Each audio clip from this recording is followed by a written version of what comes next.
LND புறவழி சாலையில் ஹவாலா பணம் கொண்டு வரப்படுவதாக எண்ணி கார் கண்ணாடிகளை உடைத்து ஆயுதங்களுடன் கொள்ளையடிக்க முயன்ற கேரளாவைச் சேர்ந்த 4 இளைஞர்களை காவல்துறையினர் கைது செய்தனர். அதில் ராணுவ சிப்பாய் ஒருவர் என்பதும் குறிப்பிடத்தக்கது.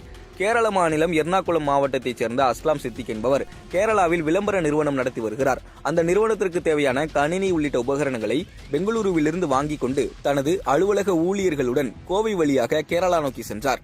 கடந்த 14ஆம் தேதி அதிகாலை 3 மணிக்கு கார் சேலம் கொச்சின் தேசிய நெடுஞ்சாலையில் பாலத்துறை பிரிவு அருகே வந்து கொண்டிருந்த போது 3 கார்களில் வந்த முகமூடி அணிந்த 6 நபர்கள் அஸ்லாம் சித்திக் என்பவர் ஓட்டி வந்த காரை வழிமறித்து கட்டையால் தாக்கி பணம் பறிக்க முயன்றனர்.